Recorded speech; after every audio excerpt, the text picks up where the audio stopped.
டயபெட்டிஸுக்கு medicine கண்டுபிடிச்சு எத்தனையோ 100 வருஷம் ஆயிடுச்சுங்கய்யா. அது மக்களுக்கு போய் சேராம பாத்துக்கிறவங்க. காரணம் என்ன? டயபெட்டிஸை உருவாக்குனவங்க அந்த மெடிசன் எப்படி மக்களுக்கு போய் சேர பார்த்துப்பாங்க? டயபெட்டிஸ்ன்ற வியாதியை உருவாக்கனோட நோக்கம் என்னன்னா, மனிதன் செத்துறவும் கூடாது, செத்துட்டா வருமானம் வராது,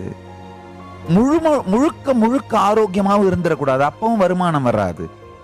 அவன் போகணும், உழைக்கணும், சம்பாதிக்கணும், பணத்தை இவங்களுக்கு கட்டிக்கிட்டே இருக்கணும். இதுதான் மெடிக்கல் டெரரிசம் டாக்ஸ்ன்னு சொல்றேன்.